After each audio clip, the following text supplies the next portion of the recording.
Jangan lupa subscribe YouTube channel Metro TV News dan jangan lupa nyalakan notifikasinya.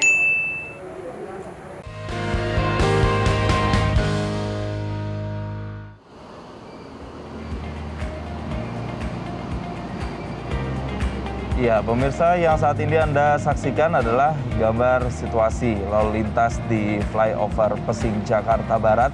Masih terlihat pengendara sepeda motor yang melanggar aturan dan tetap menerobos flyover Pesing tersebut, meski memang flyover ini tidak diperuntukkan untuk kendaraan roda 2 atau sepeda motor. Ya, kadang memang banyak masyarakat yang akhirnya menyepelekan aturan, padahal di sini ada konsekuensi yang bisa saja terjadi ketika para pelanggar ini akhirnya melintas di flyover. Kita lihat di sini adalah gambar terkini dari flyover atau situasi flyover Pesing. Bahkan ada yang memutar balik di tengah kondisi padatnya lalu lintas di sana. Betul, di tengah tidak hanya minibus tapi juga ada kendaraan bus Transjakarta atau kendaraan besar yang juga melintas di sana.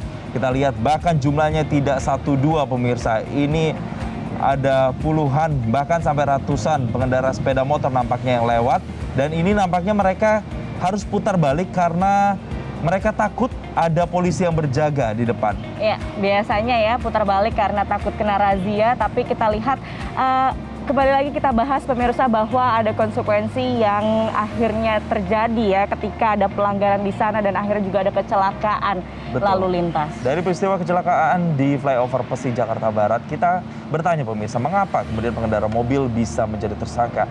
Padahal yang melanggar lalu lintas adalah pengendara sepeda motor. Kita akan membahasnya bersama dengan pengamat hukum pidana Asep Iwan Irawan yang sudah terhubung bersama kami melalui sambungan virtual. Selamat pagi Kang Asep. Selamat pagi.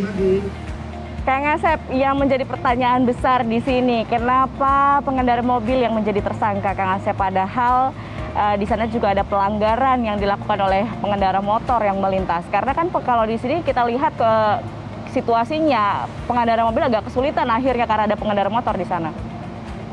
Ya, jadi hukum itu mengenal dua istilah, ya, offset, dolus, culpa. Ada kesengajaan, ada kelalaian. Nah, kita mengenal undang-undang lalu lintas. Di undang-undang lalu lintas, kalau kelalaian menyebabkan luka ringan, luka berat, sampai meninggal itu ada ancaman hukuman pidananya. Itu dulu pahami dulu. Jadi kalau orang meninggal, orang luka ringan akibat kelalaian itu adanya ancaman hukuman di undang-undang lalu lintas. Katakanlah sekarang kan banyak tuh, entah ibu-ibu, entah saya atau siapapun, sen kiri, sen kanan, tukang gojek dan sebagainya, ya, ketabrak, entah luka ringan, entah luka berat sampai meninggal. Hukum mengatur ya, siapapun yang menyebabkan luka ringan, luka berat, meninggal itu ada ancaman pidananya. Jadi dilihat itu kelalaiannya menyebabkan orang itu luka ya. Kenapa jadi tersangka? Nah, perbuatan itulah menyebabkan luka, walaupun sekali lagi ya, kesalahan dari pemotor. Ya, hukum mengenal ini dianggap lalai si pengemudi mobil. Jadi kelalaian ini yang jadi masalah itu ya. Tapi itu di sedunia mengatur. Kita pun dulu KUHP 359 sama konsepnya. Yang sekarang diadopsi menjadi 310 Undang-Undang Lalu Lintas. Jadi sekarang yang dilihatnya kelalaian ya. Lalai itu ya tidak punya maksud untuk menyelakai orang, tapi karena keadaannya dalam tanda petik terpaksa ya, maka orang itu bisa tadi yang luka entah sampai meninggal, maka ada ancaman hukumannya. Nah, dalam praktek ya, walaupun hukumannya tahunan, biasanya hukumannya percobaan atau nggak berat kok, asal jangan meninggal ya. Oke, Kang Asep, tapi begini, kalau kita melihat kronologinya yang disampaikan, si pengendara mobil ini katanya menabrak pembatas jalan karena adanya pantulan sinar matahari sehingga silau, kemudian dia tidak bisa melihat secara jelas arah jalan depannya, kemudian menabrak jalan menuju ke sisi jalan seberangnya atau sebelahnya. Akhirnya kemudian terjadilah tabrakan itu. Apakah alasan ini kemudian tidak cukup untuk meringankan hukuman dia agar tidak dihukum atau dikenakan sanksi? Ya, Jason. Jadi itu nanti alasan meringankan. Nanti hakim ketika memutus akan melihat kondisinya, kasuistisnya. Jadi bukan karena kesengaja, tapi karena tadi entah faktor alam atau faktor apapun, kelak akan meringankan si terdakwa ini ya, kalau jadi nanti ke pengadilan atau tersangka ini kelak akan diringankan hukumannya. Jadi ada alasan peringan, bahkan bisa alasan melepaskan gitu kan. Karena keterpaksaan, karena dia membela diri, dia bisa lepas. Tapi hukumnya harus proses dulu kelalaiannya tadi. Ya, bisa jadi proses untuk meringankan di pengadilan ya, Kang Ya, Asep. betul. Tapi kalau kita lihat di sini para pengendara motor yang menjadi korban posisinya, meski dia melanggar, apakah kemudian atau saat ini menjadi korban, apakah kemudian bisa juga disangkakan, Kang Asep? Ya, nanti dia juga kena ya melanggar lalu lintas, malah pasalnya berlapis. Yang pengendara motor tadi dia melanggar lalu lintas yang harusnya tidak boleh masuk, dia masuk. Ya mungkin juga nanti dia juga melakukan menyebabkan ya kerusakan lainnya, atau juga mungkin juga dia tidak dilengkapi peralatan-peralatan lain yang harus ada dalam kendaraan motor itu sendiri misalkan. Jadi juga sama-sama tersangka, tapi harus diproses sekali lagi. Oke, sama-sama tersangka. Tapi kenapa yang pengendara mobil duluan yang ditetapkan sebagai tersangka? Kenapa pengendara motornya belum ditetapkan sebagai tersangka alias masih dalam proses kalau kita melihat rilis dari kepolisian? Kenapa, Kang? Apakah karena memang korban ini masih mengalami luka-luka jadi harus ditunda dulu prosesnya sehingga belum ditetapkan sebagai tersangka? Tepat, ya mungkin kan polisi udah tahu bukti permulaan yang cukupnya untuk pengemudi mobil yang mungkin dalam keadaan sehat walafiat, sedangkan yang pengemudi kendaraan tadi kan udah stres, mungkin juga sedang sakit, sedang luka, yang pemeriksaannya belum. Jadi menunggu dia pemeriksaan sudah selesai, nanti polisi pasti akan melakukan pemeriksaan. Jadi harus bertanggung jawab atas pasal-pasal yang dia langgar. Minimal kan tadi saya bilang pasal dia tidak boleh masuk, dia masuk ke jalur itu. Baik, Kang Asep, kalau kita lihat perilaku masyarakat berkendara motor, apalagi sudah ada larangan tetapi juga masih saja dilanggar, bahkan ada konsekuensinya, ada peristiwa kecelakaan yang terjadi di flyover Pesing dan sebelumnya juga bahkan ada peristiwa kecelakaan di flyover Kasablanka. Kalau Kang Asep sendiri melihatnya bagaimana? Harus apa polisi ini bisa menegakkan hukum secara tepat dan masyarakat ini bisa lebih disiplin berkendara? Ya, menegakkan hukum itu karena dua hal. Pertama, politik hukum melalui peraturan perundang-undangan. Ya, kebijakannya sama dari zaman KUHP sampai Undang-Undang Lalu Lintas yang baru. Yang kedua, yang penting kesadaran hukum masyarakat.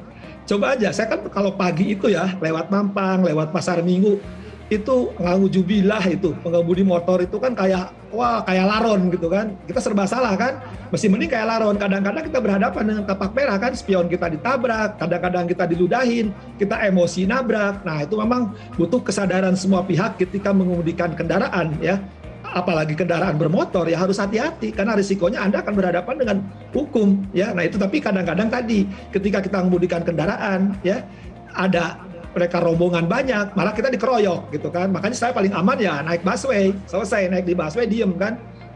Iya, oke. Kang Asep, tapi begini, tadi Kang Asep juga sempat menyinggung soal hukumannya atau sanksinya mungkin berbeda jika kasusnya ada korban yang meninggal atau korbannya hanya luka ringan dan luka berat. Ini perbedaannya seperti apa, Kang Asep? Berapa hukuman maksimalnya untuk misalnya dikatakan pelaku tadi atau tersangka tadi yang akan diterima kalau korbannya meninggal sama kalau korbannya hanya mengalami luka ringan atau luka sedang, Kang Asep?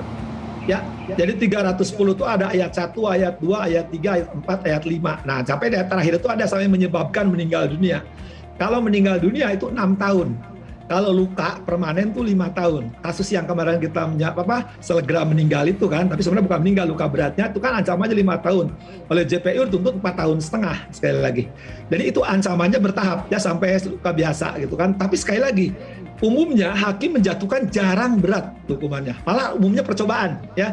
Misalkan hukuman 1 tahun percobaan 6 bulan gitu kan. Kadang-kadang ya sepengetahuan saya jarang lah hakim menjatuhkan berat itu karena itu tadi akibat kelalaian, jangan sampai beban beratnya pada terdakwa, kecuali terdakwa tadi dia bisa pernah kejadian tuh di Monas tuh dulu kan habis mabok, habis nabrak, jebret gitu kan, nah itu biasanya berat.